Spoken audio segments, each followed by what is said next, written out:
എല്ലാവർക്കും നമസ്കാരം. പുതിയൊരു വീഡിയോയിലേക്ക് സ്വാഗതം. കഴിഞ്ഞ ദിവസമാണ് NIA എറണാകുളം, തൃശ്ശൂർ, പാലക്കാട് ജില്ലകളുള്ള പോപ്പുലർ ഫ്രണ്ടിൻ്റെ ഓഫീസിലും അവരുടെ നേതാക്കന്മാരുടെ വീടുകളിലും അവരുടെ ഓഫീസിലും വലിയ രീതിയിലുള്ള റെയ്ഡ് സംഘടിപ്പിച്ചത്.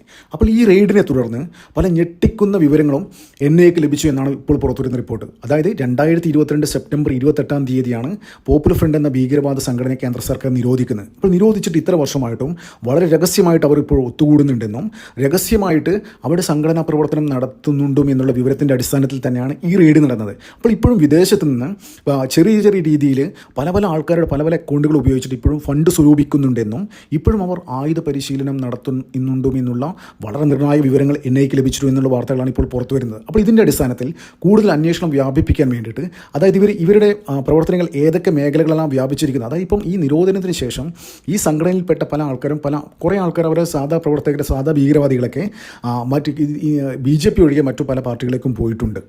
അപ്പോൾ അവരെ ഒഴിവാക്കിയിട്ട് നേതാക്കന്മാർ എന്ത് ചെയ്യുന്നു, അത് തലപ്പത്തിരിക്കുന്ന ആൾക്കാർ എന്ത് ചെയ്യുന്നു വ്യക്തമായി സർക്കാർ മോണിറ്റർ ചെയ്യുന്നുണ്ട്. അവർ പല രീതിയിലും, അതായത് ചില ആൾക്കാർ റിയൽ എസ്റ്റേറ്റിൽ ഇൻവെസ്റ്റ് ചെയ്യുന്നു. കഴിഞ്ഞ ദിവസം പുറത്തു വന്ന റിപ്പോർട്ട് പ്രകാരം വലിയ രീതിയിൽ, അതായത് കേരളത്തിലെ പല ജില്ലകളും കണ്ണായ സ്ഥലത്ത് പോപ്പുലർ ഫ്രണ്ടിൻ്റെ ഭീകരവാദികൾ സ്ഥലം വാങ്ങിക്കൂട്ടുന്നു എന്നുള്ളൊരു വാർത്ത കഴിഞ്ഞ ദിവസം പുറത്തു വന്നിട്ടുണ്ട്. അതിന് വിശദമായ വിവരങ്ങളൊക്കെ എന്തിനാണ് അവരുടെ ഉദ്ദേശം എന്താണെന്നുള്ള വിശദമായ വിവരങ്ങൾ അടുത്ത ദിവസം എന്തായാലും തന്നെ പുറത്തു വരും. അപ്പോൾ ഇപ്പോഴുണ്ടല്ലോ, അതായത് പോപ്പുലർ ഫ്രണ്ടിൻ്റെ മുൻ സംസ്ഥാന സെക്രട്ടറി ആയിരുന്ന സി എ റൌഫിനെ ഈ പോപ്പുലർ ഫ്രണ്ടിനെ നിരോധിക്കുന്ന സമയത്ത് ഇവരുടെ നേതാക്കന്മാരൊക്കെ അറസ്റ്റ് ചെയ്തിട്ടുണ്ടായിരുന്നു. അപ്പോൾ ആ സമയത്ത് സി എ റൌഫിനെ മാത്രം NIA ഒരു മാസം കഴിഞ്ഞിട്ടാണ് അറസ്റ്റ് ചെയ്തത്. അപ്പോൾ NIAക്ക് ഈ സി എ റൌഫിനെ അന്ന് തന്നെ അറസ്റ്റ് ചെയ്യാൻ പറ്റാത്തതുകൊണ്ടല്ല.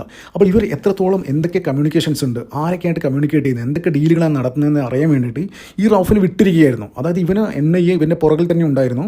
പക്ഷേ ഇവന് ഏതറ്റം വരെ പോകാൻ, ഇത് എന്തെങ്കിലും എക്സ്ട്രാ കണക്ഷൻ ഉണ്ടോ, അത്രയും കാര്യങ്ങൾ അറിയാൻ വേണ്ടിയിട്ട് തന്നെയാണ് NIA മനഃപൂർവ്വം ഇവനെ അറസ്റ്റ് ചെയ്യാഞ്ഞ്. എന്നിട്ട് ഏകദേശം ഒരു മാസം കഴിയുമാണ്, അതായത് പട്ടാമ്പിയിലുള്ള വീട്ടിൽ വെച്ച് NIA അറസ്റ്റ് ചെയ്യുകയാണ്. അപ്പോൾ അതിനുശേഷം ഈ സി എ റൌഫ് പറയുന്ന വ്യക്തി ഏത് ജയിലിലാണെന്ന് ഒരു വിവരം ഉണ്ടായിരുന്നത് ഈ അടുത്ത കാലത്താണ് അറിയുന്നത്.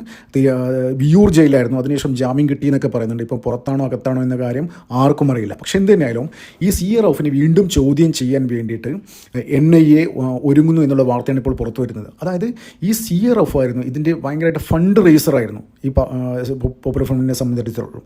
അപ്പോൾ ആരൊക്കെയായിട്ട് കമ്മ്യൂണിക്കേറ്റ് ചെയ്യുന്ന വ്യക്തമായ വിവരങ്ങൾ അന്ന് തന്നെ ഈ നിരോധന സമയത്ത് തന്നെ ഈ റൌഫ് ഒളിവിൽ കഴിയുന്ന സമയത്ത് തന്നെ ഇവൻ ആരൊക്കെയായിട്ട് കമ്മ്യൂണിക്കേറ്റ് ചെയ്തു, എന്തൊക്കെ ബാങ്ക് ഡീൽ ചെയ്തു, അതൊക്കെ വിവരങ്ങൾ ഇപ്പോൾ NIAയുടെ പക്കലുണ്ട്. അപ്പോൾ അപ്പോൾ കിട്ടിയ വിവരങ്ങളുടെ അടിസ്ഥാനത്തിലും അന്ന് കളക്ട് ചെയ്ത ഡാറ്റയും ഇപ്പോൾ NIAയുടെ കയ്യിലുള്ള ഡാറ്റയും, അതായത് ഈ അടുത്ത കാലത്താണ് NIA അതിൻ്റെ ഒഫീഷ്യലി പറഞ്ഞിട്ടുണ്ടായിരുന്നു പോപ്പുലർ ഫ്രണ്ടിന് വേണ്ടി വിദേശത്ത് നിന്ന് ഏകദേശം 10,000 മലയാളികൾ നിരന്തരം എല്ലാ മാസവും പോപ്പുലർ ഫ്രണ്ടിൻ്റെ ആക്ടിവിറ്റിക്ക് വേണ്ടിയിട്ട് എന്താ പറയുക കാശ് കൊടുക്കുന്നു, സംഭാവന നൽകുന്നുണ്ട് എന്ന്. അപ്പോൾ ഈ ആൾക്കാരൊക്കെ പൊക്കാൻ വേണ്ടിയിട്ട് രാജ്യത്തുടനീളം ഇന്ത്യയിലെ എല്ലാ എയർപോർട്ടുകളിലും ലുക്കൗട്ട് നോട്ടീസ് പുറപ്പെടുവിച്ചു NIA. അപ്പോൾ ഇവർ ഏത് നിമിഷം ഇവിടെ വന്ന് ഇറങ്ങുന്ന ആ സമയത്ത് തന്നെ NIA ഇവരെ പൊക്കുന്നില്ല കാര്യത്തിൽ ഒരു സംശയമില്ല. കൂടാതെ അത് മാത്രമല്ല, ഈ അടുത്ത കാലത്ത് UAE പ്രസിഡന്റ് ഇന്ത്യയിൽ വന്നിരുന്നു. അപ്പോൾ UAE പ്രസിഡന്റ് ഇന്ത്യയിൽ വന്നപ്പോൾ ഒരുപാട് ഡീൽ സൈൻ ചെയ്തിരുന്നു. അതിൻ്റെ ഭാഗമായിട്ട്, അതായത് ഇന്ത്യ ഇവിടുന്ന് കുറ്റം ചെയ്ത്, അതായത് ഇന്ത്യയിൽ മോസ്റ്റ് വാണ്ടഡ് ആയ ക്രിമിനലായ ആൾക്കാർ UAE ഉണ്ടെങ്കിൽ അത് വേണമെന്നില്ല ഒരു അഗ്രിമെൻ്റ് അല്ല, ഒരു വാക്കാലിൽ ഒരു ഇത് കൊടുത്തിട്ടുണ്ടായിരുന്നു. അപ്പോൾ അതിൻ്റെ അടിസ്ഥാനത്തിൽ ഏകദേശം കുറേ ആൾക്കാരെ കുറേ മലയാളി ഭീകരവാദികളെ, അതായത് പോപ്പുലർ ഫ്രണ്ടിന് വേണ്ടി സംഭാവന നൽകുന്ന ആൾക്കാരെ ഉടൻ തന്നെ ഇന്ത്യക്ക് കൈമാറുമെന്നുള്ള റിപ്പോർട്ടുണ്ട്. അവരൊക്കെ ഏതെങ്കിലും തരത്തിൽ ഈ റൌഫുമായിട്ട് ബന്ധമുണ്ടോ? അപ്പോൾ റൌഫിനെ അറിയുന്ന കാര്യങ്ങൾ എല്ലാം പറയുന്ന മാതിരി NIA എടുത്ത് പറയേണ്ടി വരും. നമുക്കറിയാം ഈ ഭീകരവാദികളൊക്കെ ഇവരെ ചോദ്യം ചെയ്യാൻ NIA ഡെസ്കിൽ ഇരുത്തി കഴിഞ്ഞാൽ തന്നെ പേടിച്ച് മൂത്രമൊഴിച്ച എല്ലാ കാര്യങ്ങളും പറയുന്ന പോലെ പറയുമായിരുന്നു. അപ്പോൾ ഇപ്പോൾ തന്നെ ചില സോഷ്യൽ മീഡിയ ഹാൻഡിൽസ് എന്നൊക്കെ ചില സംശയങ്ങൾ ചില ആൾക്കാർ പറയുന്നുണ്ട്. അതായത് ഈ അടുത്ത കാലത്ത് കഴിഞ്ഞ ദിവസം NIA റെയ്ഡ് നടന്നേ. അപ്പോൾ എല്ലാ വിവരങ്ങളും ചോർത്തി കൊടുക്കുന്നത് സി എ റൌഫാണ് എന്ന തരത്തിൽ, അതായത് ആ സമയത്ത് തന്നെ ഈ 2022 NIA ഇവരെ നിരോധിക്കുന്ന സമയത്ത് തന്നെ ഈ പുള്ളിയെ പിടിച്ചിട്ടുണ്ടായിരുന്നില്ല. അപ്പോൾ ആ സമയത്ത് തന്നെ കേരളത്തിലെല്ലാം മിക്ക ഓൺലൈൻ മാധ്യമങ്ങളും പറഞ്ഞൊരു കാര്യമുണ്ട്, അതായത് അജിത് ഡോവലിൻ്റെ ചാരനാണോ സി എ റൌഫ്, അതായത് ഒളിവിൽ നിന്നുകൊണ്ട് എല്ലാ കാര്യങ്ങളും NIA വ്യക്തമായി അറിയിക്കുന്ന രീതിയിലാണോ, അതുകൊണ്ടാണോ പിടിക്കാത്ത എന്നുള്ള ഒരു സംശയം എല്ലാ മാധ്യമങ്ങളും ഉന്നയിച്ചിരുന്നു, അതായത് ഓൺലൈൻ മീഡിയയൊക്കെ. അപ്പോൾ ആ തരത്തിലേക്ക് തന്നെയാണ് കാര്യങ്ങൾ നീങ്ങുന്നത്. അതായത് വ്യക്തമായ വിവരം, ആരൊക്കെയാണ് എന്തൊക്കെയാണ് ട്രാൻസാക്ഷൻ നടത്തുന്നത് അതിൻ്റെ വിവരം, അതായത് വിദേശത്ത് നിന്ന് ചെയ്യുന്ന കാര്യം പോലും NIA എടുത്ത് എത്തണമെങ്കിൽ അത്തരം കാര്യങ്ങൾ ആരെങ്കിലും ഇവരെ പാർട്ടിക്കകത്ത് നിന്ന് ചോർത്തി കൊടുക്കാതെ അത്തരത്തിലുള്ള എല്ലാ പിൻകോഡടക്കം ഫോൺ നമ്പറടക്കം എല്ലാ ഡീറ്റെയിൽസും ഇവരെ പക്കൽ കിട്ടണമെങ്കിൽ ഈ സംഘടനയിൽ പ്രവർത്തിക്കുന്ന ഒരാൾ തന്നെ ചോർത്തി കൊടുത്തിട്ടുണ്ടാകാം. അപ്പോൾ അതിനെല്ലാവരും വിരൽ ചൂണ്ടുന്നത് സി എ റൌഫിലേക്ക് തന്നെയാണ്. അപ്പോൾ ഇപ്പം ഈ സവിശേഷ സാഹചര്യത്തിൽ, അതായത് 1 വർഷം കൂടെയുള്ളൂ അവർ ബാൻ നീങ്ങാൻ വേണ്ടിയിട്ട്, ആ ഒരു അവസരത്തിൽ ലൈഫ് ടൈം ബാൻ അടിച്ചു കൊടുക്കാൻ വേണ്ടിയിട്ട് വീണ്ടും NIAക്ക് പല തെളിവുകളും കോടതിയിൽ ഹാജരാക്കേണ്ടി വരും. അപ്പോൾ അതിൻ്റെ ഭാഗമായിട്ട് തന്നെയായിരിക്കാം CA റൌഫിനെ പോലത്തെ ആൾക്കാരെ വീണ്ടും ചോദ്യം ചെയ്ത് പുതിയ എന്തെങ്കിലും വിവരങ്ങൾ ലഭിക്കുകയാണെങ്കിൽ അത് വെച്ച് ആ വഴിക്ക് നീങ്ങാൻ വേണ്ടിയിട്ട്. എന്തിനായാലും UAE പ്രസിഡന്റ് സമ്മതിച്ച പ്രകാരം ഏകദേശം കുറേ ആൾക്കാർ എന്തായാലും ഇന്ത്യക്ക് ഉടൻ കൈമാറും. അത് ഏകദേശം ഇപ്പോൾ നടക്കാൻ സാധ്യതയില്ല. ഏതായാലും ഇലക്ഷൻ്റെ ആ സമയത്തൊക്കെ ഈ വിഷയം ഒന്ന് കത്തിക്കാൻ വേണ്ടിയിട്ട് BJP എന്തായാലും ആ ഒരു സമയത്ത് ഈ വിഷയം വീണ്ടും പൊക്കിക്കൊണ്ടുവരാനുള്ള സാധ്യത നമുക്ക് തള്ളിക്കളയാൻ പറ്റില്ല. എന്തിനാലും രാജ്യസുരക്ഷയെ ബാധിക്കുന്ന തരത്തിൽ വലിയ രീതിയിലുള്ള, അതായത് നമുക്കറിയാം ഈ ഓപ്പറേഷൻ സിന്ദൂരിൻ്റെ സമയത്ത് തന്നെ, അതായത് ഇൻ കേസ് ഇന്ത്യ പാകിസ്ഥാൻ ഒരു യുദ്ധം ഉണ്ടായി കഴിഞ്ഞാൽ സൗത്ത് ഇന്ത്യ പിടിച്ചെടുക്കാൻ വരെ ഇവർ പ്ലാൻ ചെയ്തിട്ടുണ്ടായിരുന്നു. അതായത് ഈ അടുത്ത കാലത്ത് അത് ഈ വർഷം കഴിഞ്ഞ വർഷം 2025 അവർ പ്ലാൻ ചെയ്തിട്ടുണ്ടായിരുന്നു. ഇൻ കേസ് ഏതെങ്കിലും ഒരു ഘട്ടത്തിൽ പാകിസ്ഥാൻ ഇന്ത്യ ആക്രമിക്കുകയാണെങ്കിൽ സൗത്ത് ഇന്ത്യ പിടിച്ചെടുക്കുക. അപ്പോൾ നമുക്കറിയാം ഇതിൻ്റെ ഭാഗമായിട്ട് തന്നെയാണ് കട്ടിങ് സൗത്ത് എന്നൊക്കെ പറഞ്ഞിട്ടുള്ള പരിപാടികൾ കണ്ടില്ലേ. അതായത് സൗത്ത് ഇന്ത്യ എന്ന് പറയുന്നത് ഇന്ത്യയെ ഒരു പാൻ ഇന്ത്യൻ ആ ഒരു കോണ്ടക്സ്റ്റിൽ ഈ സൗത്ത് ഇന്ത്യക്ക് അത് വലിയ റോളില്ല. അതായത് നമ്മൾ വേറൊരു എൻറ്റിറ്റിയാണ്. അത് നമ്മുടെ കൾച്ചറും അവരുടെ കൾച്ചറും എൻ്റയർലി ഡിഫറൻ്റ് ആണ്. നമ്മൾ വേറൊരു രാജ്യമാണ്. ആ ഒരു കൺസെപ്റ്റ് ഇവർ നീങ്ങിക്കൊണ്ടിരിക്കുന്നു. അത് ഇപ്പോൾ ഈ നിരോധന സമയത്ത് പോലും അതിനെക്കുറിച്ചുള്ള വലിയ രീതിയിലുള്ള ചർച്ചകൾ നടന്നിട്ടുണ്ടായിരുന്നു. പിന്നെ അതുമാത്രമല്ല പലതരത്തിലും ഈ കേന്ദ്ര സർക്കാരിനെതിരെ നടക്കുന്ന ഓരോ ഇതിലൊക്കെ സമരങ്ങളിലൊക്കെ ഇവരിപ്പോഴും വലിയ രീതിയിൽ നുഴഞ്ഞു കയറി അത് കത്തിക്കാൻ ഇവർ ശ്രമിക്കുന്നുണ്ട്. അതിനുവേണ്ട ഫണ്ടുകൾ വിദേശത്ത് നിന്ന് തന്നെയാണ് വരുന്നത്. അപ്പോൾ വിദേശത്ത് നിന്ന് മാത്രമല്ല കേരളത്തിൽ നിന്നടക്കം ഇവർക്ക് അനവധി സംഭാവനകൾ ലഭിച്ചുകൊണ്ടിരിക്കുന്നുണ്ട്.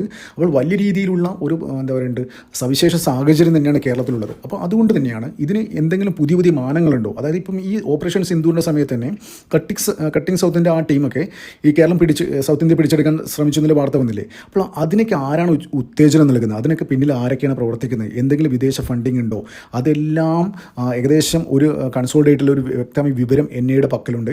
അതിൽ നിന്നൊരു വ്യക്തത വരുത്താൻ വേണ്ടിയിട്ട് ചിലപ്പോൾ ഈ CA റൌഫിനെ, അതായത് മുൻ സംസ്ഥാന സെക്രട്ടറിയായ CA റൌഫിനെ ഒരു തവണ കൂടി ചോദ്യം ചെയ്യാനുള്ള സാധ്യതയുണ്ട്. അതായത് ഇപ്പോഴും പോപ്പുലർ ഫ്രണ്ടിൻ്റെ പല നേതാക്കന്മാർ, നിങ്ങളൊരു കാര്യം ശ്രദ്ധിച്ചോ, എന്തുകൊണ്ടാണ് ഇപ്പോഴും CA റൌഫിനെ പോലത്തെ ആൾക്കാർ NIAയുടെ ചാരനാണ് എന്ന് പറയാൻ കാരണം, അതായത് ഇപ്പം ഈ അടുത്ത കാലത്ത് ചില സോഷ്യൽ മീഡിയ പോസ്റ്റുണ്ട് CA റൌഫ് ഇടുന്ന പോസ്റ്റ്, അതായത് ഇപ്പോൾ ജാമ്യം കിട്ടിയെന്ന് ചിലവർ പറയുന്നു. അതിൻ്റെ സത്യാവസ്ഥ എന്താ അറിയില്ല. എന്ത് തന്നെയാലും വിയ്യൂർ സെൻട്രൽ ജയിലിൽ റൌഫ് ഉണ്ടായിരുന്നു. ബാക്കി ഇവരെ കൂടെ പിടിച്ച് ഒരാളും ഇന്ത്യയിൽ ഏത് ജയിലിലാണെന്ന് ആർക്ക് പോലും അറിയില്ല, എവിടെയുണ്ടെന്ന് അറിയില്ല. അതായത് ഒരാൾ ജാമ്യത്തിന് അപേക്ഷിച്ചിട്ട് പോലും കിട്ടുന്നില്ല. അതായത് ആരോ ഈ അബൂബക്കർ എന്ന് പറയുന്ന ഒരാൾ ഈ PFIയുടെ അയാൾക്ക് ക്യാൻസർ ബാധിച്ച് വളരെ മരണത്തോട് മല്ലിടുന്ന ഒരു അവസ്ഥയാണെന്ന് അവർ പറയുന്നു. അതുകൊണ്ട് ജാമ്യം അനുവദിക്കണമെന്ന് പറഞ്ഞു. അപ്പോൾ അതുപോലും കോടതി കേട്ടില്ല. അതായത് ഇവർക്ക് വേണ്ടി ജാമ്യമായിട്ട് ചെല്ലുന്നവരെ പോലും തൂക്കിയെടുത്ത് അകത്തിടുന്ന ഒരു അവസ്ഥയാണ് ഇപ്പോൾ നിലവിലുള്ളത്. കാരണം വെച്ചാൽ ആരാണ് ഫണ്ട് ചെയ്യുന്നത്, ഇവർക്ക് വേണ്ടി ആരാണ് ഫണ്ട് ചെയ്യുന്നത്. അപ്പോൾ ആരും ജാമ്യത്തിന് പോലും വരാൻ തയ്യാറില്ല. അപ്പോൾ അങ്ങനെയുള്ള സവിശേഷ സാഹചര്യത്തിൽ റൌഫിനെ പോലെ ഒരാൾക്ക് ജാമ്യം കിട്ടി എന്ന് പറയുന്നുണ്ടെങ്കിൽ അതിനർത്ഥം എന്താണ്? വ്യക്തമായിട്ട് ഒരു കാര്യം ഉറപ്പിക്കാം, എന്തായാലും NIAയുടെ ചാരനായിരിക്കാം CA റൌഫ് എന്നുള്ള കാര്യത്തിൽ ഒരു സംശയമില്ല.